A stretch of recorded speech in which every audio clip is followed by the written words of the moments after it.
Welcome back, y'all, to another episode of Define Your Legacy. I'm your host, D.S. Elijah McBee.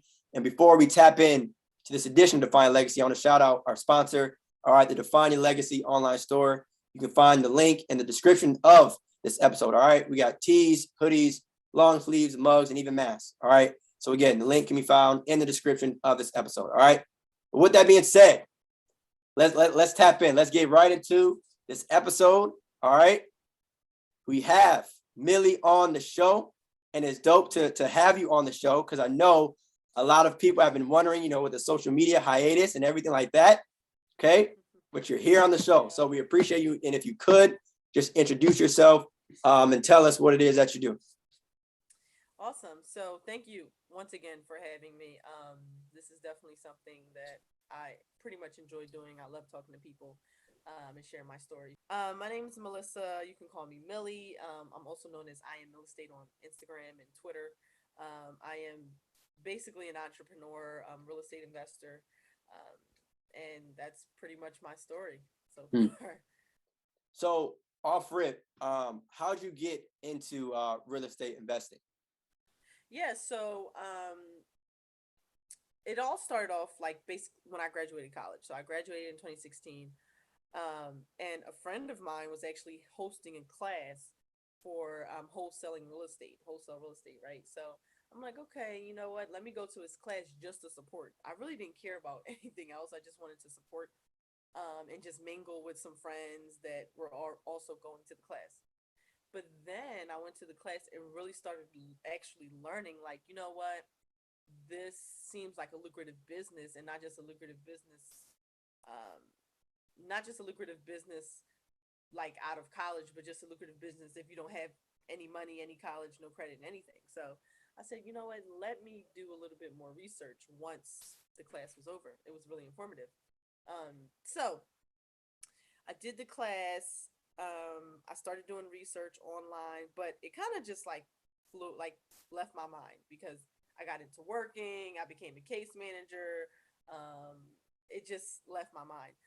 But I still had it in my subconscious, if that makes sense. So I still knew I wanted to do something in real estate. Even before the class, I knew I wanted to own real estate. I wanted to own duplexes and things like that. But I just never took that first step.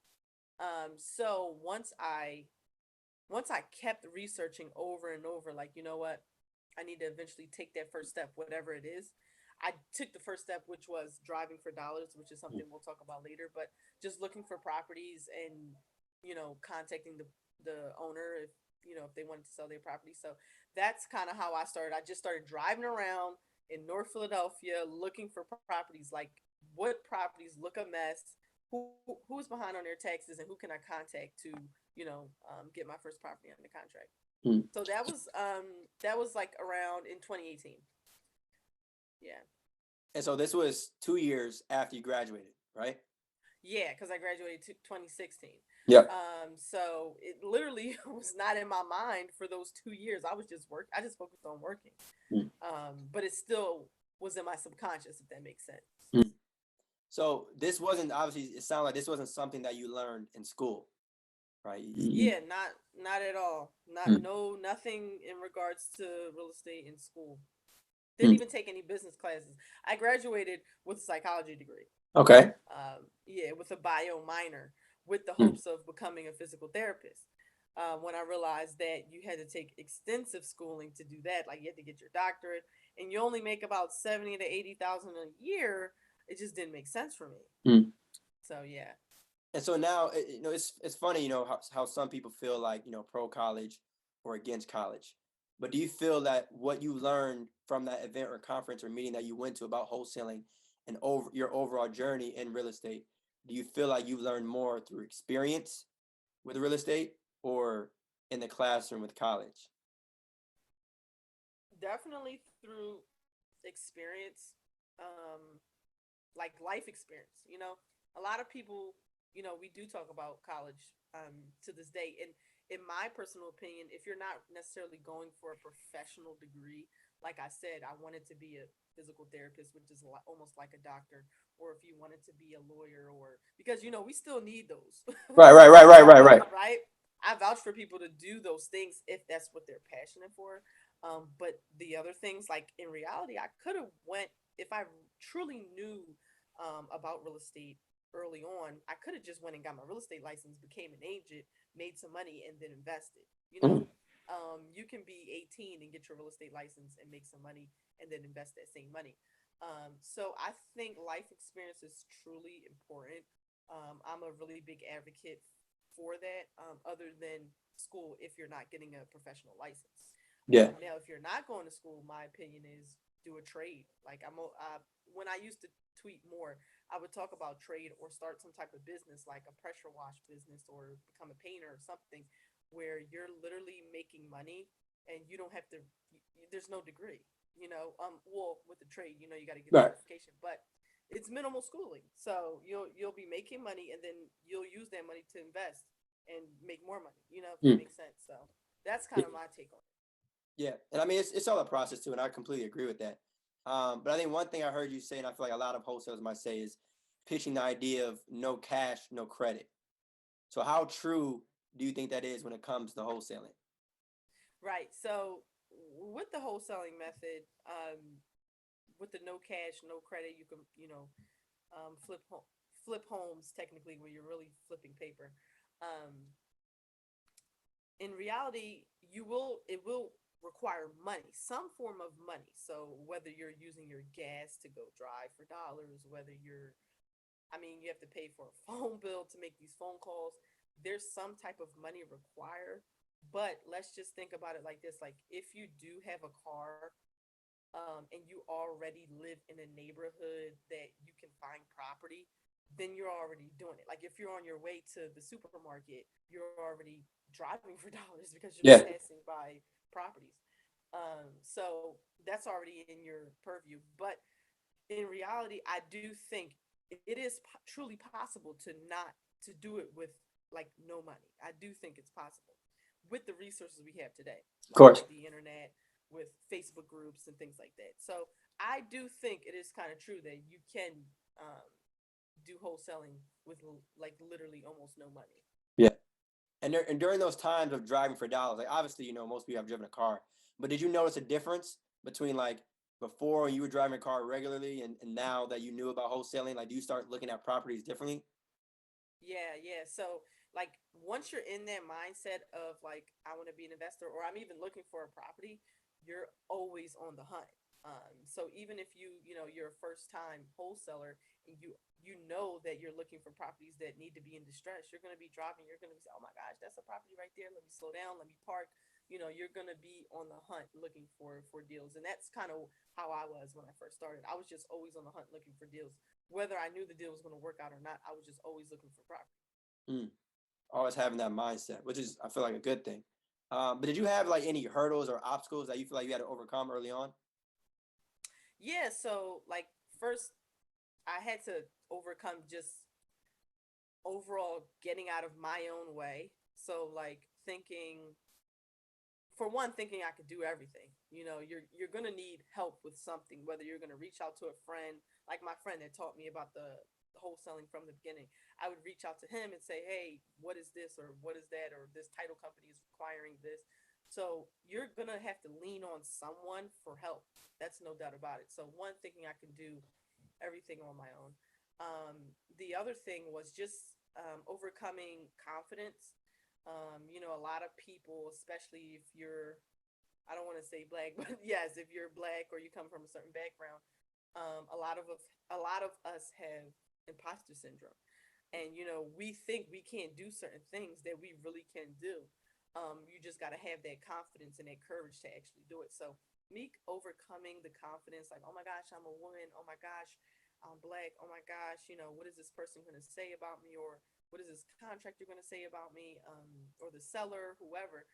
I had to overcome those things. So just eliminating those limiting beliefs on myself is what helped me early on, and that was kind of one of the hurdles. Just that confidence and relying only on trying to do everything myself. Yeah. So I mean, like wholesaling, I hear it can be very very tough, right? I know obviously people like to talk about the money that you can make. Of course, you see it on social media everywhere. But what helped you? Um, kind of guide you through that confidence that you said that you had to have? Because I'm sure in the beginning it may not have been as easy of a process as later on. So what would you say helps you with the confidence? Yeah, so first and foremost is just one doing it. Like, doing it over and over. Like, one of the things that people are so super scared about, are talking to the homeowners, talking to the sellers. I mean, it is scary because people are going to curse you out, or people are going to tell you that they don't want to sell their house anymore and things like that. But you have to just do it, like repetition. You have to do it over and over, and eventually it will become second nature to you if you keep doing it. So that's first. You have to just keep doing it over and over and detach yourself from the emotion of it. Mm, Realize that you want to be in business, so you have to act like you're in business, if that makes sense. mm, So you have to have a certain level of maturity when you're in this business, in real estate or any business. You have to have a certain level of maturity. You have to basically grow up. So that's first. The other thing is just realizing that I'm not the only one doing this too, right? So like if I go on Facebook, I see other people struggling about a deal falling apart, or struggling about a homeowner cursing them out. There's support. We live in a world right now where we can just go online and we can see other people doing the same thing we're doing. So just knowing like, hey, I'm not alone. Like, I'm frustrated too. So I think that's really important. Just knowing that you're not the only person in this mm, business that's mm. frustrated. Right. So those are the things that help me out. Talking to other people. Mm. And I feel like too, you got to have like what thick skin in wholesaling. Did you receive a lot of no's early on? Yeah, I mean, I still do. Like, I'm like, oh my gosh, I was pretty pissed off the other day. I was, and not pissed off emotionally, but pissed off that I didn't get a deal. And it was a multi-family deal, would have been a triplex, and they went with another offer. And those things are like, they're annoying. I have emotion behind it, but you got to have thick skin. And you got to just move on. You got to say, you know what, there's more deals. And you have to have that abundance mindset. You have to think over and over. You know what? There are a surplus of houses. We're in a housing shortage. The real estate market is on fire. So you have to keep going. You have to keep pushing to say, oh my gosh, even though this person said no, there's still a yes out there. Mm, So yeah, I still overcome, like, go through lots of no's. And mm. early on, there was a lot for sure. Yeah. And could you talk to me too about how you feel the relationship between emotions and money? You for one, you can't. I don't want to say you can't be emotionally attached. There is emotion behind business. I heard someone say this, like, someone said business is business, but then they said, oh, business is personal too. And that's really true. Business is also personal too, because this is your livelihood. This is how you pay your bills. This is money. So you do have to have some level of emotion behind it, but you can't let it control you, if that makes sense. So I think for me, uh, like when it comes to money, and I think about managing money and my emotions towards money, I am. This is, it's kind of weird, but I don't chase money. I just feel as though it's attracted to me, and I just do the things that will bring money, if that makes sense. So Mm, I'm not gonna sit here and cry every single day.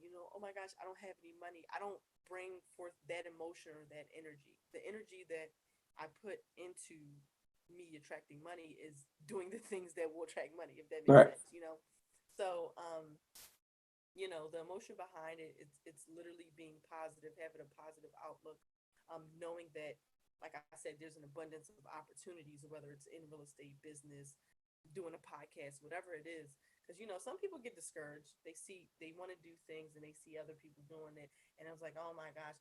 But have you ever gone to the grocery store? You see nothing but bread in the bread aisle. Yeah. There's like 20, 30, 40, 50 different breads. But guess what? They're probably all making money because they're Mm, still on the aisle. mm. So in reality, I don't get too boggled down on uh, being emotional about it. But I still do get personal, because there are times where we do have to get personal when it comes to business. So. Mm. That's a good point. When you walk down a bread aisle, you notice there's a lot of companies that sell bread, or like there's a lot of companies that sell cereal or whatever. So maybe you've heard this, but like maybe, in certain businesses you might hear or think that something is too oversaturated, right? Everyone is doing this now. So what's your take on that when it comes to wholesaling? And I guess your approach to that in life in general. Like if something is too oversaturated, at least with social media saying that, how would you deal with something of that type of statement? Yeah. So, I mean, the crazy thing is, right, with oversaturation, especially with the whole, let's talk about the wholesaling. People will say, "Oh, it's oversaturated," right? But in reality, they're saying, "Oh my gosh, everybody and their mom is doing wholesaling." But in reality, there's a lot of people not really doing it. There's a lot of people talking about doing it, Mm, but there's a lot of people not actually doing it. mm, Excuse me. So when and that's with anything too, because you might hear people saying, "Oh, I have a podcast or I started a podcast," but they're not doing what you're doing. They're not going consistently, putting mm, people out there, reaching out to people. They're just like, "Oh, I'm getting a podcast or I'm starting a podcast," and they're not putting out quality content. So when it comes to oversaturation, I do think yes, there are times where things are oversaturated. Like there's an abundance of real estate agents out in California. Of course it's oversaturated there. yeah. But are there real estate agents making money out there? Yes. So in reality, it's all about you. It's not about what everybody else is doing. You can look at what everybody else is doing and pick and choose and say, you know what, I like what that person is doing. It looks like it's working. Let me tailor it to my own self. You can do that, right? But it's all about you having your own flair of things, right? So for example, if if I want to, I'm new and I want to be a wholesaler. Okay, what are the things that these other wholesalers aren't doing, and what are the things that they are doing? So, for example, if everybody is cold calling, everybody is sending text messages, but what are they not doing? They're not door knocking. They're not Mm, knocking on doors and saying, "How you doing?" Even though it's COVID, but they're not doing those type of things. They're not going to events. I don't see wholesalers having tables at events like sell your home fast. I mean, I haven't. Maybe they are, but what I'm saying is, if a person feels like it's oversaturated, you have to think outside the box. Even down to if you are cold calling, switch up your script. If you're calling people and you're using the same script that everybody else is using, you're gonna be just like one of them. So using up your script, changing up your script and your text messages, things like that, just going against the grain. mm, Because, excuse me, unfortunately, it is true that things get oversaturated because everybody's teaching stuff. right. Everybody's teaching wholesaling. Everybody's teaching flipping or how to start your pocket, whatever it is. People are teaching these things. So yes, there are people that are learning, but they're not really doing it. Mm, So in reality, if we had a real study, there's not much people doing it.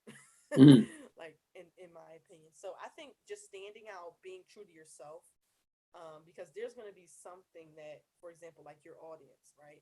There's going to be something that your audience likes about this podcast that they don't see in another podcast. Or if I'm wholesaling, there's a homeowner talking to me and they're like, "Oh my gosh, this investor or wholesaler told me this, and you're helping me out in a different way." So I think it's all about being different, and just staying true to yourself and being unique. That's mm. my opinion. Yeah. So, I mean, finishing off that, you're talking about staying true to yourself, and as well as there aren't as many people as probably most people think when it comes to actually taking action. But was there a moment? Because I'm sure, like when you first went to the event that your friend told you about, if I had to guess, you probably studied it a little bit more, whether it had been through, mentorship, YouTube, whatever. But was there a moment where you felt like you just pressed play, if you will, where like you really started to take action, where it was like, all right, I can read all day, but at some point I gotta get in the car and drive. I gotta talk to homeowners. Was there ever a moment like that for you? Yeah, it was definitely a moment like that. It was a moment when I just saw how low my bank account was.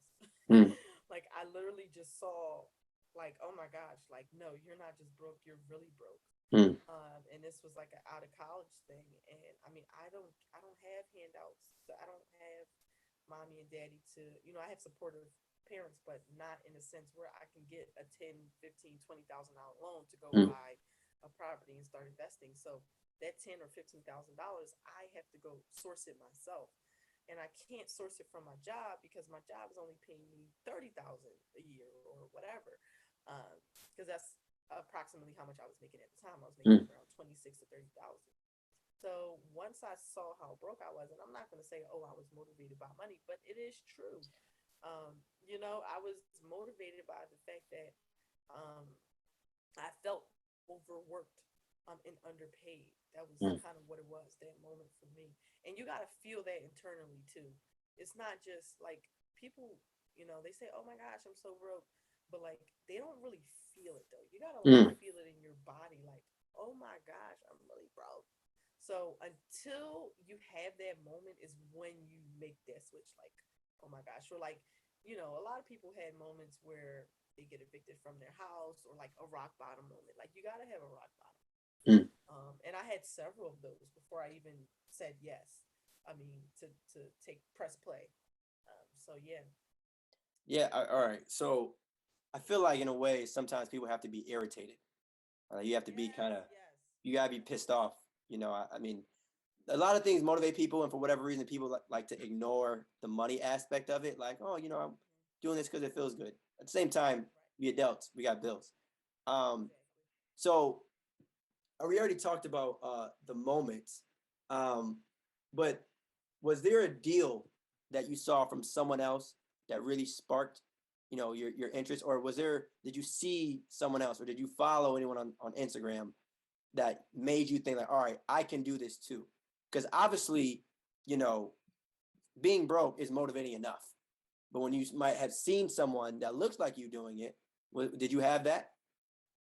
Yeah, I mean, my friend that taught me wholesaling, he basically, I mean, I remember he showed me this check, and he talks about this check. It was a $70,000 check, and I was like, oh my gosh. And he was like, yeah, this is from wholesaling, and he showed me that, and not just him, but I mean other people, Maxwell. I would see YouTubers, of them saying like, hey, I just wholesale this property and I got this profit, or things like that. And those people inspired me. So like it was definitely inspiring seeing a lot. Still today, like I'll see people on Instagram, Twitter, and it inspires me to this day. Like, oh my gosh, yeah, I'm trying to get something like that.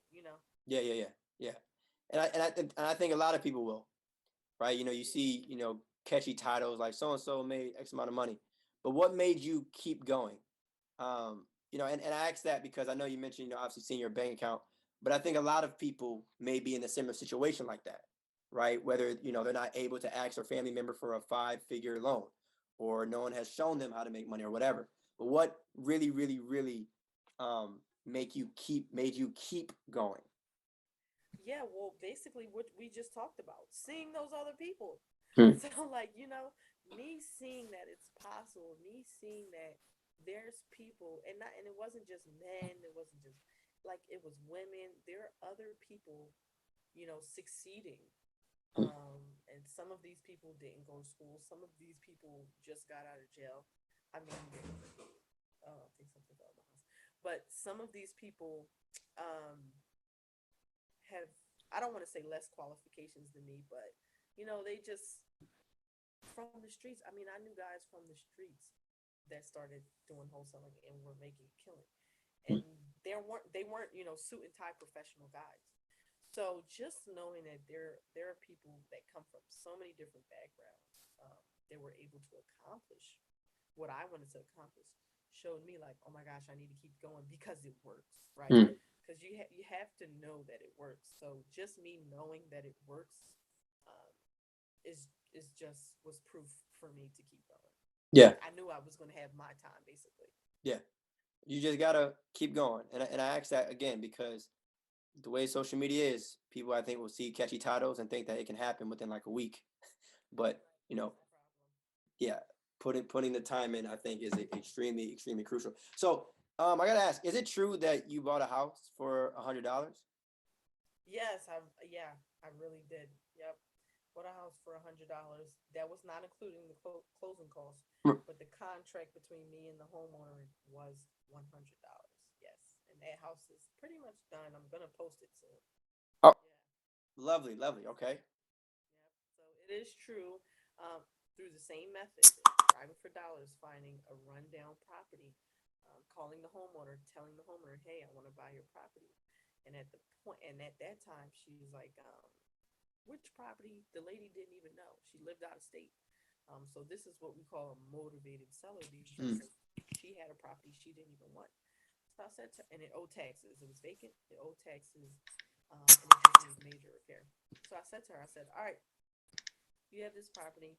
Um, I want to buy it from you, but you owe taxes. It's a lot of work. I don't know. You're not going to profit a lot." She's like, "All right, I really don't care. You basically you have it." I said, "All right, well, yeah, you might profit around $100, which was true. If I really purchased it um, with the taxes included, the house was only worth about $18,000. Mm. So she wasn't going to profit a whole lot anyway. So she didn't want it. So cool. We put it under contract, got the property closed. I spent about 1,500 in closing costs, and I just sat on the property. I actually had other things going on with my business partner that I just wasn't worried about that property because in reality, I also wanted to wholesale it at first, but Yeah. there just wasn't any. Yet there wasn't any spread because I showed investors like, I'm only going to give you 20,000 for the house. The house owed 18. It owed about 17,000 in taxes. Mm. So if they're going to give me 20,000 after close, I'm like, I'm not going to really profit much. What's So the I said, point? Yeah. yeah. So I said, let me buy it with the existing debt on the property, which is the taxes. I bought it for $100. I got on a payment plan with the city to um, to put us on a payment plan for the taxes, and that's from there. I just stayed on the property and just paid some of the taxes off, and now the property is basically done, about to be rented. Um, And so how long ago was this? I got the property in 2019. Then COVID hit. Yeah, I actually was going to finish it in 2020. And then COVID hit, and like construction was shut down in Philadelphia for like months. So we weren't doing anything. Contractors were like sneaking, trying to do work, but they were really finding people for it. So we stopped, and now the property is done now, and getting ready for someone to be rented. So how does that feel though, to know that, like, even battling through the whole pandemic, to know that the property is almost complete and at the final stages? Oh my gosh, it's so, relieving. And I'm just waiting for it to be, because I was going to sell it, but I'm just going to rent it now. I'm just waiting to put a tenant in and for it to be done because, like, that process, it was drawn out too much. It was drawn out too much. So, um, yeah, I'm just excited for it to be done, and I'm going to definitely showcase pictures when I get back on Twitter There, because that's coming back. there you go. And I noticed too, like I said, I try and do my homework as a host, but I noticed obviously the buying the house for $100 is an amazing thing. But that's the highlight that people would take note of. But I think the first sentence of your caption on Instagram was, "You bought a house for less than a pair of Yeezys." Um, so see, you didn't see, so I do what I do. So what does it kind of, I guess, mean to you to know that you made the decision to go that route of investing? Obviously, and before you answer, I always say to people, you can always do both. I'm not a person to tell people what to spend your money on. Like, there are plenty of people that have a wild amount of money that spend their money on stuff like that. But just the mindset behind, all right, maybe I can, buy a house with this money. Yeah, it's true. I mean, the thing is, yes, and it's true. People buy designer and they have money. But let's really be real. When you are in the beginning stages, okay, when you are in the grind, we are all in the grind. We are not Bill Gates. We're not Elon Musk. They can buy private islands and all these things. We're not, no. We are in the early grinding stages. If you're in the early grinding stages, you have to literally empty your pockets to invest, whether it's in yourself, whether it's in real estate, whether it's in your business. So I think it's just super important to go broke investing. A lot of people say that on social media, and I didn't really believe it until I started doing it myself. And it's Mm. like true. Like you have to like, and I catch myself.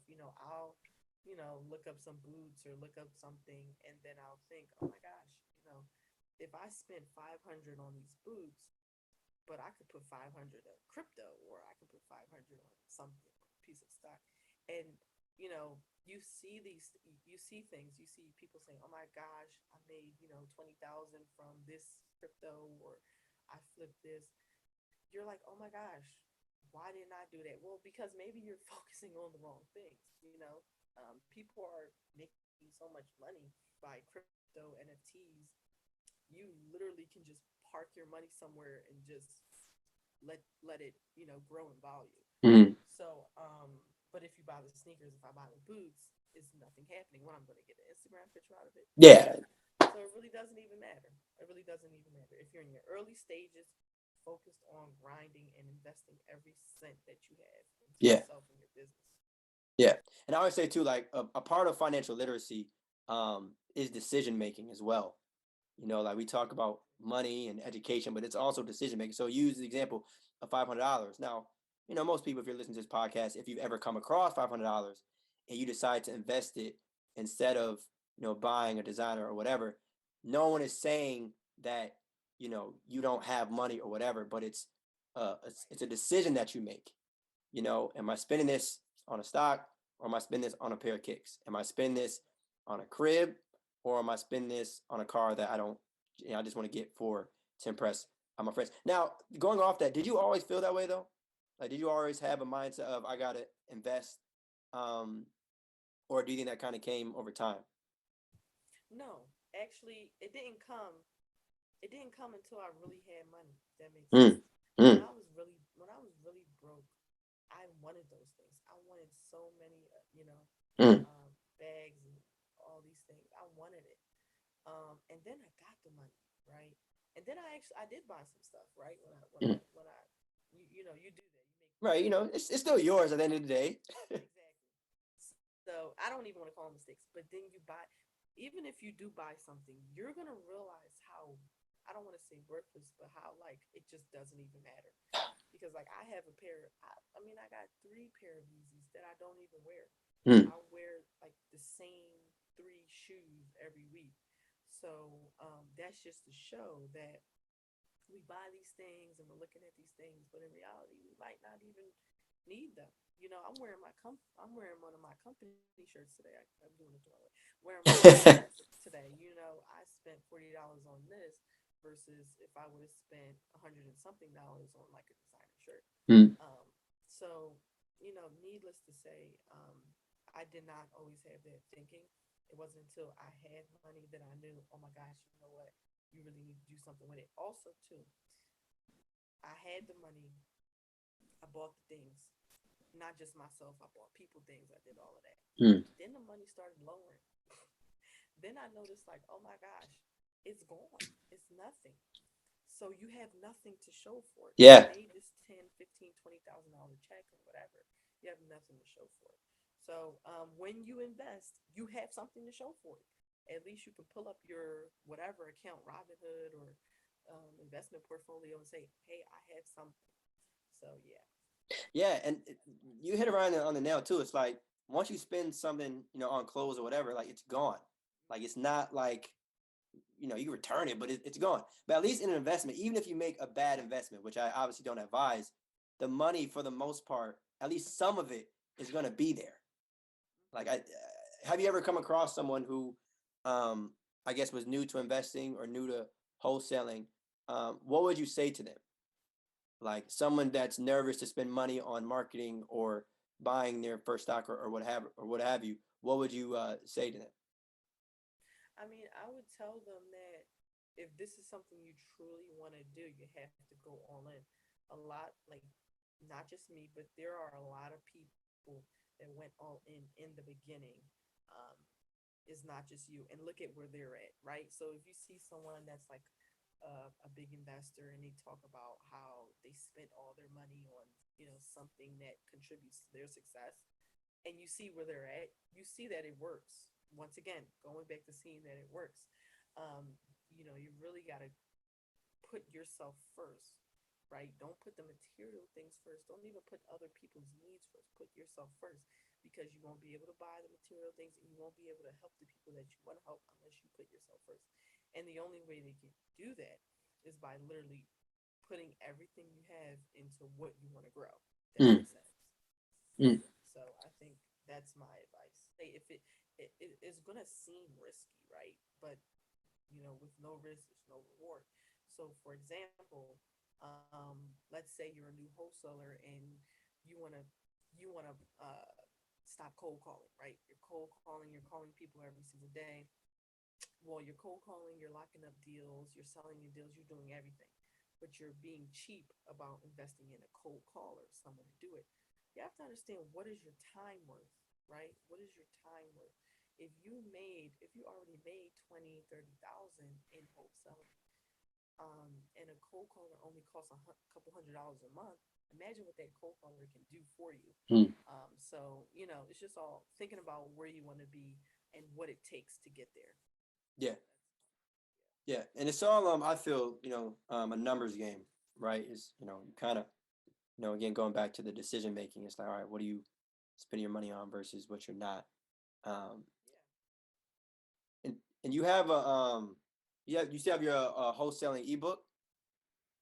Yes, I do. I have to like manipulate my site a little bit, but I'm definitely going to go back and promote it. I'm gonna do a part 2 of. I have another book on quitting your job because I quit my job. I'm gonna do Mm. part 2 on quitting your job and what that looks like and things like that. Yeah. How'd that feel? Quit your job. Yeah, it felt really good. I mean, I was, I was really done. And the crazy thing is, I didn't necessarily quit for the financial reasons. I quit mainly because I wasn't Mm. appreciated at where I worked. I would have stayed longer because I do advise people, if they do have a good paying job, where they don't have to do too much, they should keep the job, keep the benefits, and collect all the money you can early on. But yeah, just I got underappreciated, and once I got underappreciated, then I started to feel underpaid. Mm. So I started to feel a little underpaid because I wasn't supported like I used to be. So I just decided to quit. I mean, I could have been quit, but I just decided to quit at that point, and it Mm. actually was better. I did go all in on myself. So Mm. So when you did quit, knowing everything you know now, do you think you were ready to quit? at that time, me personally, yes, I was.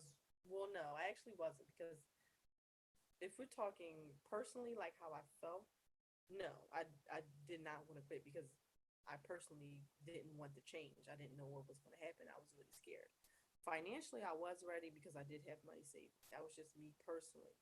But in reality, I just want to say this: you're never going to be ready for anything, Mm. for anything. So I can sit here and say, oh yeah, I was ready to quit, or I felt prepared. You're never truly going to be prepared. Like, Mm. mentally, you may not be prepared because you're going to be afraid. Like, what is going to happen? And am I going to make this work? So you're never going to feel prepared. It's not until you quit and then you get into something new and you realize it's working, or you're making money again or whatever, then Yeah, you feel good about it. yeah. I've heard a lot of entrepreneurs talk about there is no other option. Like it's either gonna work or it's gonna work. So have you ever kind of felt that way? Yeah. My plan B was to make my plan A work. Mm. I don't know if you ever heard that Yeah. from Fabulous, but it's true. I That was the mindset I had to get into, that if I am quitting, that I have to make this work. And in reality, I can make it work because guess what? Everyone else is making it work for them. Why would I be different? So yeah, it was super important for me to, when I was quitting, that I just go all in on what I was doing at the time. Yeah. Mm. What do you think is actually required for a person to go all in on their business, even aside from finances? Well, first and foremost, you have to have the mindset of being your own boss. Now that sounds like kind of crazy, like, oh, be your own boss. Everyone talks about it. But no, I mean literally be your own boss, meaning scheduling your time accordingly, um, prioritizing your day. Like I had a really rough patch when I quit, mainly because I just like there would be days where I'm like, wait a second, what should I do? Because you have so many options now. You can go to lunch when you want. You could do the happy hours. You literally can do whatever you want. But you have to tell yourself that listen, I am becoming my own boss, but I still have to prioritize myself like I'm an employee, if that makes sense. So you have to be working, at least midday or midnight, till midnight, whatever. You have to prioritize your time. I think that's something you got to put in your head. Like, if I'm gonna quit, I need to make sure that I'm making good use of my time. Mm. Um, yeah. And talking to me too about time as well, how valuable and how you treat your time. Yeah. So, oh my gosh, like that was one of the key factors too for me quitting because I'm like, I just felt like for my whole first, 25 years of my life, it was just school, work, school.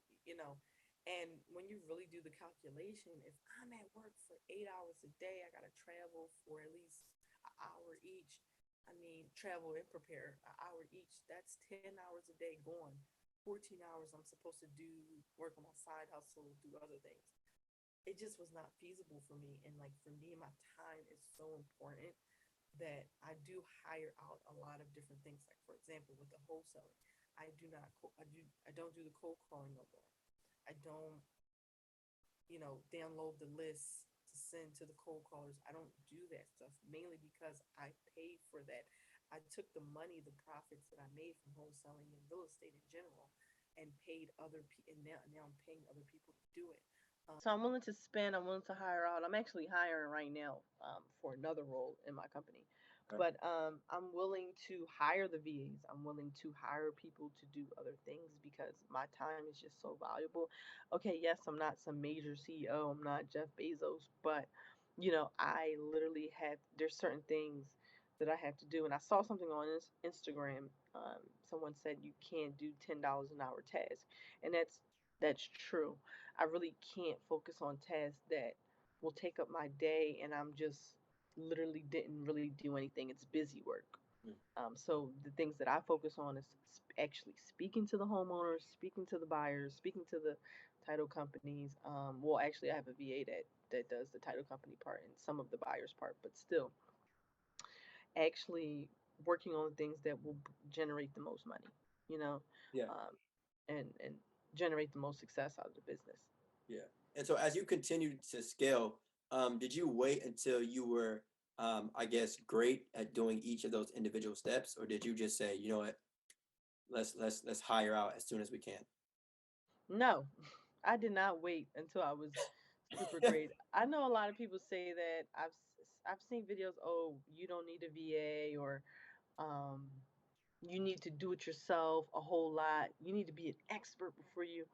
Now, I don't want to say I was an expert. I have to be honest. I hated cold calling. I hated it. I hated calling people and saying, "Do you want to sell your house?" Oh my gosh, I just hated it. It's not that I didn't do it. I did do it. I did it for months at a point in time. Sent out text messages. I did that. But um, at the same time, I didn't have to be some super ninja expert. You Right, know, right. they were literally the tasks are basic tasks. Ask these questions, build some level of rapport and take down information. So you don't have to be a master, in my opinion. You don't have to be a master at the task. You can hire out when you're ready, just as long as you have the proper training material. Do you want to do it yourself? Of course, you want to do it yourself. You want to try yourself. You want to get feedback from knowing how to do it because you want to be able to tell the person, hey, I know sometimes a person will curse you out. This is what you do in this scenario. So you do want to get that. But do you have to keep doing it? No, you don't. You know what it is, right? For example, even with the with the marketing aspect, Mm. me finding the list of properties and things like that. I know how to do it, but do I have to spend all day doing it? No, I don't have to be a master expert in finding the list of properties. I know what to do, and I just tell someone else to do it. Yeah, yeah. It's super simple. Yeah, it's super simple. Like, you don't like when people, for example, if people are starting YouTube, yes, eventually you want to hire an editor, but you're going to edit your videos a little bit, but eventually it's going to look a little crappy. So you're going to hire an editor as Hire soon out, as right? possible, to make things possible. So hiring out is super important. I don't think there's like an age limit as to when you do it because sometimes and the other thing is what people don't realize sometimes people just can't do it. Yeah, Like for example, let's say back to the YouTube thing. Someone wants to start a YouTube and they literally have to edit their own videos and things like that, but they're just not that computer savvy. Let's be real. Some people are just not that computer savvy. yeah, Um, they're gonna have to hire out early on.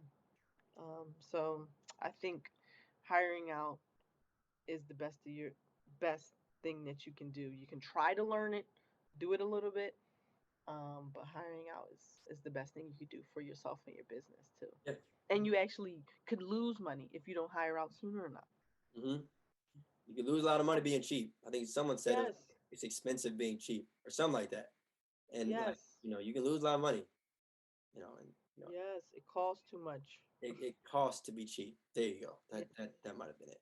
yeah. So I should have asked this question earlier, and forgive me for not, but how have you been? And the reason why Oh, I ask it that way, no, for real. And the reason why I yeah, ask that because it's been some time since being on yeah. social media. So what kind of things have you been up to over your time away from social? Yeah, so I've been pretty well, just taking things like day by day. I've actually like been traveling a lot, doing things like that. Still working on properties with my business partner. Um, but I actually took it a little like 2021 was a little slow for me in terms of me like I was more so reinventing myself, taking vacations, which some people might say, "Oh, don't take a vacation." I was taking vacations. I was working on my business, trying to fine tune my business, hiring, firing, just a lot of different things. Tapping into a new real estate market um, in Ohio. I definitely tapped into a new wholesale market there, and it's been pretty good.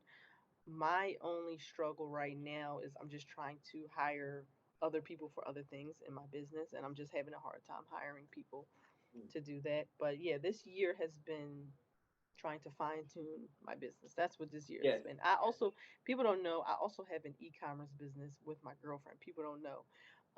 This is a business that is completely faceless. It has my face is not attached. I I don't say who I'm the owner of it, but it is a brand. It has a really large following. Um, but yeah, working on that and just working on the real estate. That's pretty much it. Yeah. Okay, okay, okay. Well, again, like I said, I had to ask. Yeah. Thank I, you.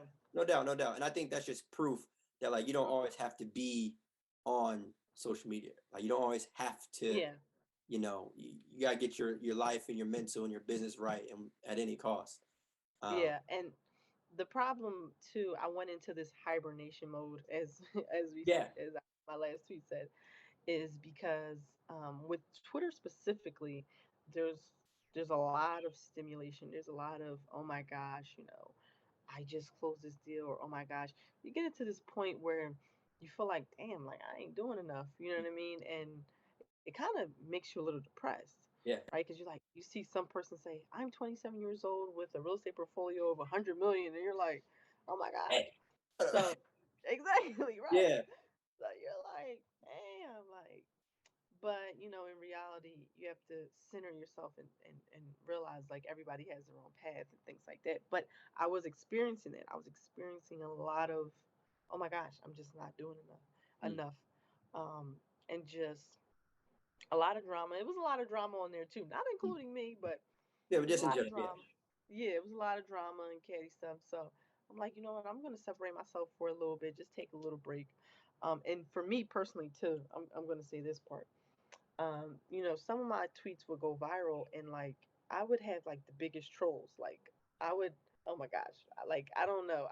I mean, a lot of my followers, they know, but I would just have trolls out of trolls Mm, just saying this, and you're gentrifying, and you're, oh my gosh, it was so bad. So that was like one of my 2020 was like one of my biggest years of like the most trolls ever. So I wanted to get away from that. I was tired yeah, of it. I Yeah. feel I feel like I think I saw a tweet. It was that went viral. It might have been yours, where it was just a simple like, $10,000 in a year, Yes. $27 in a day, and it wasn't like a reaction thing. It wasn't like an opinion. Like it was Yeah. literally, It was basic math. yeah, like it was literally. Hmm. Basic math. And it So like no, go Black ahead, go ahead. Twitter just went crazy. Yeah, Black Twitter, they go crazy. And I'm like, oh, I'm on vacation. I'm like in Cancun. I'm living my life. And my girlfriend's like, "Oh my gosh, your tweet is just going crazy." And I'm like, "Oh my god, not this again!" Because I post one of my flips, I post one of my properties, and oh my gosh, it's crazy. But you know what? I learned that there's just always going to be trolls. mm, There's always going to be trolls. There's always going to be haters. There's always going to be somebody that really doesn't even know what's going on behind the scenes. yeah, Because the problem is too, like for example, people talk about gentrification. People talk about free housing for all. People, landlords are leeches and things like that. But I mean, they're kids. They're like they're living at their mom's house. Don't even know what it's like to own a property, and saying, "Oh my gosh, landlords are leeches." yeah, They don't know. Rent should be free, and and the other thing too is when once you get out of your head that like at the end of the day, yes, the system is rigged and blah blah blah. Once you get out of your head that it is what it is, and you just it's not yeah. You what are either, you gonna yeah, you either play the game or watch it on the sideline, but the game is gonna yeah happen. Like that's yeah that's just what it is. You can complain about it all day long, but it ain't like that's gonna stop the system from ex- being what it is. And there's always two sides to every coin. Like I feel like the only people that really complain about it are the ones that aren't in the position to really profiting off of it. exactly. So Yep. that's to me, that's really what it comes down to. Yep. Um, so, but I mean, you did mention the tweet, and it was just Hmm. 2 words. I mean, not the viral one, but it was just 2 words. So the last tweet you sent out, to my knowledge, was hibernation mode, right? And Right. then ever since then, you went, in hibernation. But the thing is about that tweet is the date. So that was on November 29th, 2020, which ironically enough, Oh wow, I did not know that. I told you to do my homework. So You're ironically good. You're enough, good. that's like a year to this Hmm. date of when you sent that out. So the question that I have for you, since that tweet was sent from your account, right, and it's been 365, how do you think you've developed and grown as a person and as a business owner? Damn, that was a good question. Damn, I'm Well, sorry. that was a good Yeah, question though. That was like bam, bam, bam. You just yeah. hit me on all sides. That was really good. Um, Especially if it's a closing question, that's awesome. Mhm. But anyway, I really think I've definitely grown as a business owner from where I was before. Um, I definitely had a hard time in the beginning, like being my own boss, figuring out what to do, really being proactive. When you're an employee, you're really just reactive. You're just reacting to everything that happens to you. When you're a business owner, you have to be proactive. So you have to literally like get up and do the things that you need to do. So just being more proactive in being a better business owner first, that's important. And just learning how to manage money in general too, because now, I'm on my own. I have to pay for my own insurance. I have to pay for employees. So it's different. But I definitely grown since then. It's I definitely did go into hibernation mode, like you know, grinding it out, doing my self care, things like that. So yeah, I did not know that was the date. That's so crazy. There you go. Yeah, right. It's crazy. 11/29/2020. Yeah. But so going off that, the final question that I have for you is a question that I've asked everyone on Defining Legacy. And that question is, how do you want to be remembered? It's a good question. I just want to be remembered for several things, for having an impact on people's lives. Meaning, for example, like young kids, um, donating to their education, like really philanthropy, and just being an overall good person. That's kind of how I would love to be remembered, as being that person that always helped, always, gave, always did good things, being a down to earth person. That's how I would want to be remembered. Hmm. Like I want my names on schools. Like, oh my gosh, Yeah, she donated. you know, yeah, that's the level I'm trying to get to. yeah. It's got Mhm. me thinking. Mhm. That's Yeah, like people have their names on schools, man. yeah, People yeah, don't think about that. I think about that all the time, like HBCUs or wherever. I'm like, certain people, I'm like, if I was super duper rich, I would literally be donating to some kind of school that, needs it, yeah, and having my name, putting yeah, my last yeah, name. yeah, This hall, I want to be named after a hall. So yeah. that's how I want to That's be. that's fire. Yeah. Yeah, Yeah. I think I saw like a viral video of like someone, I think it was a preacher talking about last names, and a lot of companies are built off last names. You're not building Right. you're not buying a product or whatever. You're buying a family name, and so that's kind of cool to think about. Um, Yeah. but definitely, appreciate you for being on the show. If you could, if you don't mind, damn. Usually, I ask people to drop their social media, but I mean, if you want to, by all means. But I know you're still, I believe, in the middle of hiatus. But feel free, if you want to drop, your social No, no, media. no. Yeah, they can follow me. I am Mill Estate on Twitter and Instagram. I'll be back active on Twitter, definitely, especially since you just asked me that. Now I gotta Yeah, I gotta that's get back on great. there. Yeah, yeah, yeah, yeah. And I'll definitely promote the podcast once I get back on Twitter, Mm, and I'll promote the podcast on my Instagram too. So appreciate it. awesome. This was Appreciate it. really, really good, and I really do wish you nothing but success. Thank you, thank you. So if you could, I don't know if you said it, and if you did, I apologize. Did you say the at name?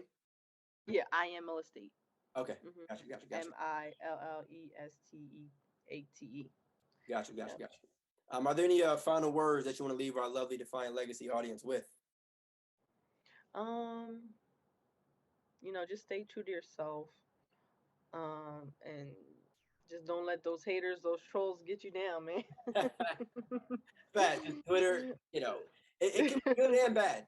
I think there's a lot of Yep. value on Twitter, but also too, don't let it, Because affect that you. stuff can discourage you. You're Yeah, giving out content and things like that and discourage you. So, of course, don't let things, or just people in your life, don't let of them course. discourage you from what you want to do. So, Facts, good facts. luck to everybody. Fact, sad but true. Again, y'all, appreciate y'all for tuning in to another episode of Defiant Legacy. Go subscribe. YouTube, Apple, Spotify. We're on Instagram, Twitter, Facebook, everywhere Defiant Legacy. Again, feel free to check out the store. Link in the description of this episode. And just like that, we gone. Peace, y'all.